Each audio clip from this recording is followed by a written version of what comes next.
दोहरी मार तो लेडीज को है ही है, क्योंकि हमारे किचन का बजट हिल गया है। मेरे लिए तो बहुत परेशानी हो गई, क्योंकि सिलेंडर आए दिन महंगा होता रहता है और दूध का भी दाम बढ़ रहा है। सिलेंडर के दाम बढ़े हैं, उस कारण सब लेबर भाग रही है गांव की तरफ। तो कहती है ठीक है, लकड़ी पे बना लेंगे, यहाँ पे सिलेंडर लेना बहुत मुश्किल है। 4,000 रुपये का सिलेंडर बिक रहा है। पेट्रोल डीजल के दाम बढ़ ही रहे हैं, ये दोहरी मार नहीं है कहीं आप लोगों को? जी, दोहरी मार तो लेडीज को है ही है, क्योंकि हमारे किचन का बजट हिल गया है।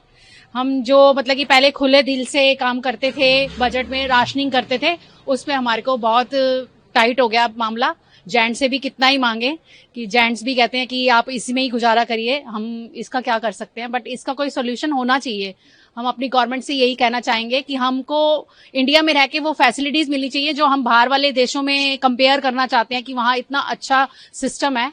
हम मोदी जी से गुजारिश करेंगे कि हमारे लेडीज को के बारे में भी सोचा जाए। पहले आपने कई इलाकों में सिलेंडर डिस्ट्रीब्यूट किया है लेडीज को, और मिडिल क्लास के लिए तो ये बहुत ही ज्यादा वो वाली बात हो जाती है कि हमें अपना थोड़ा थोड़ा कहीं ना कहीं राशनिंग करनी पड़ती है, जिससे कि हमारे बच्चों पे इफेक्ट आता है, हमारी गृहस्थी पे आता है, हमारे आपस के झगड़े भी शुरू हो जाते हैं कई बार कि ऐसा क्यों तुम वेस्टेज कर रही हो।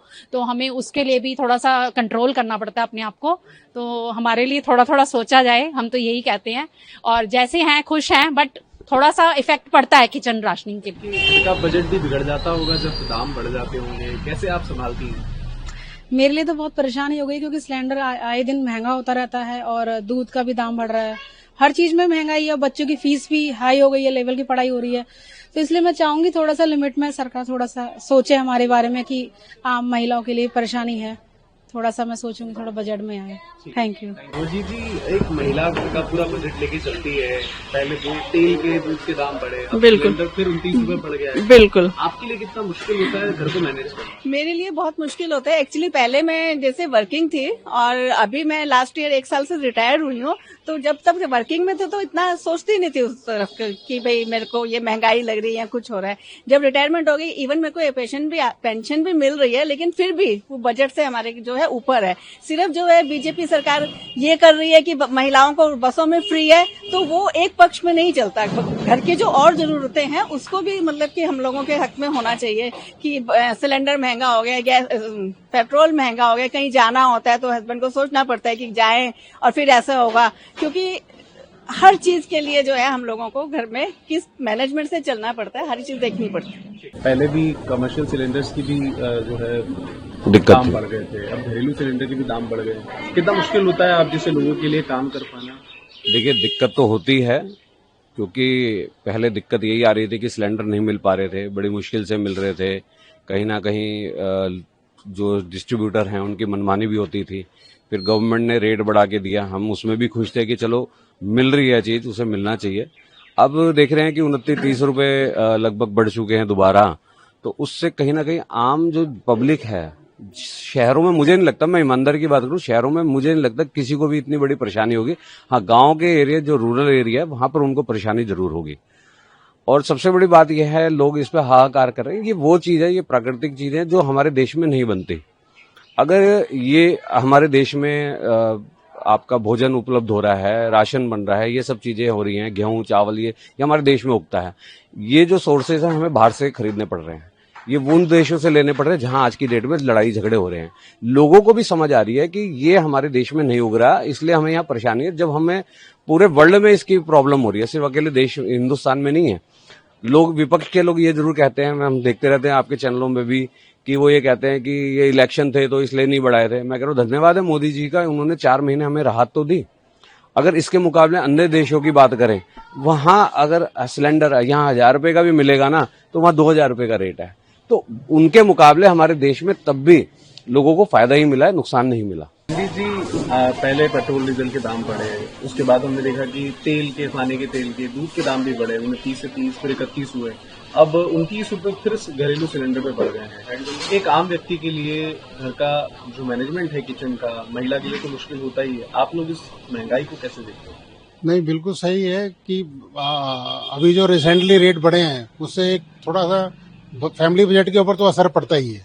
आम आदमी या कोई रिटायर्ड आदमी है और जो छोटे काम करने वाले लोग हैं, उन लोगों को दिक्कत होती है इस चीजों की। पर हमने ओवर पर्सपेक्टिव ओवरऑल देखना चाहिए, अपने देश के बारे में सोचना चाहिए कि दुनिया अगर आप जापान की बात करें, जापान में क्या होता है, अगर कोई चीज महंगी हो जाती है तो उसको लोग खाना छोड़ देते हैं। हमारे देश में क्या है, अगर कोई चीज महंगी होगी तो हम हाहाकार मचा देते हैं।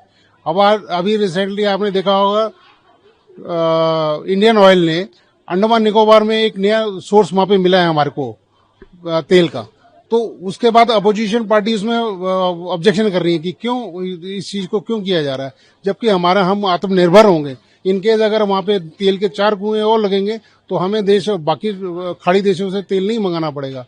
तो ये हम लोगों को सोचना पड़ेगा, हमारे अपोजिशन पार्टियों को भी सोचना पड़ेगा कि हमें गवर्नमेंट को सपोर्ट करना चाहिए और कहना चाहिए कि इसको और अच्छी तरह से दोहन करें, जो कि प्रकृति संपदा है, जो हमारे देश की अपनी संपदा है। पंकज जी, बजट एक बार फिर से गड़बड़ा गया है, क्योंकि मार्च के आसपास दाम बढ़े थे घरेलू सिलेंडर के, इस बार फिर 29 रुपए बढ़े हैं।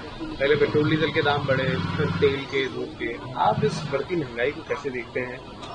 ये जो दाम बढ़ रहे हैं, इससे हमें 2 दिक्कतें आ रही है। एक तो हमारे व्यापार में और हमारे घर में, दोनों जगह परेशानी है। क्योंकि व्यापार में क्या है कि लेबर को रोकना बहुत मुश्किल हो रहा है। हमारा अपना गारमेंट्स का काम है, जिसमें कि लेबर कहते हैं कि सैलरी बढ़ाइए, और सैलरी बढ़ाने पे हमारे प्रॉफिट जो है वो कम होते हैं। प्रॉफिट को भी छोड़िए, लेकिन उनको रोकना भी मुश्किल हो रहा है हमें। जो सिलेंडर के दाम बढ़े हैं, उस कारण सब लेबर भाग रही है गाँव की तरफ। वो कहती है हम ठीक है लकड़ी पे बना लेंगे, यहाँ पे सिलेंडर लेना बहुत मुश्किल है। 4,000 रुपये का सिलेंडर बिक रहा है, वो भी उनको मिलता नहीं है। 4,000 देने को तैयार है, लेकिन कालाबाजारी बहुत ज़्यादा हो रही है। मोदी जी से यही गुजारिश है कि कालाबाजारी को रोकिए। आप कहते हैं हमारे पास बहुत पूरा भंडार है, लेकिन लोगों तक सही से पहुंच नहीं पा रहा है। आपकी तरफ से भरपूर प्रयास किया जा रहा है, लेकिन जो बीच के लोग हैं वो सब इसको बाजार को उन्होंने गैप बना के रखा हुआ है। और घर में जो कहें तो घर में हमारे खुद के घर में परेशानी आती है, जबकि हम व्यापारी हैं, सब कुछ है, हमारे पास पैसा जुड़ा होता है, लेकिन उस पैसों को बच्चों के भविष्य के लिए जुड़ा हुआ है, जो आज की महंगाई में हमारा खत्म होता जा रहा है। सर, ये जो 29 रुपये गैस में बढ़े हैं ना, हमें लग रहा है छोटी सी फिगर 29 रुपये, थोड़े दिन पहले भी बढ़े थे। और जो स्ट्रीट वेंडर हैं, जो स्ट्रीट फूड बेचने वाले हैं, एलपीजी पे डिपेंडेंट है, उसके कारण सिलेंडर भी बढ़ रहा है, ब्लैक मार्केटिंग भी बढ़ रही है, और कहीं ना कहीं वो हमारे डेली एक्सपेंस में, हमारी सैलरी पे, हमारे बिजनेस पे इफेक्ट कर रहे हैं। और ये जो इंटरनेशनल उथल पुथल चल रही है, जिसमें क्रूड ऑयल के दाम भी बढ़े जा रहे हैं, कभी स्टेबिलिटी जो है ना ख़त्म हो गई है। इसलिए ये 2026 में जब से ये लड़ाइयाँ, या जब तक वर्ल्ड में शांति नहीं होगी ना, तब तक स्टेबिलिटी इंडिया में भी नहीं आएगी। क्योंकि अगर हमारे पड़ोसी देश लड़ेंगे तो उसका असर हमारे पे भी आएगा। तो हम तो यही कहते हैं कि रेट थोड़े कम होने चाहिए। जो आम आदमी, जो नॉर्मल इंसान है, वो अपना घर कैसे चलाएगा? क्योंकि एक गैस के ऊपर हर चीज़ डिपेंडेंट है, पेट्रोल के ऊपर हर चीज़ डिपेंडेंट, डीजल के ऊपर हर चीज़ डिपेंडेंट है। जिस तरह पीछे सीएनजी के दाम बढ़ गए, एक हफ्ते के अंदर 7-8 रुपये बढ़ गए। दिल्ली और एनसीआर का तो मैक्सिमम ट्रांसपोर्ट सीएनजी पे डिपेंडेंट है। तो इसके लिए सरकार को सोचना चाहिए, और थोड़ा सा विश्व शांति हो तो इसकी प्राइस धीरे धीरे कम करनी चाहिए, ताकि कि अपनी स्टेबिलिटी बनी रहे और हर आम आदमी की पॉकेट पे इफेक्ट ना हो। मैडम आ रही है, मैडम आ रही है, मैडम आ रही है, अरे मैडम आ रही है, अरे बाबा मैडम आ रही है, मैडम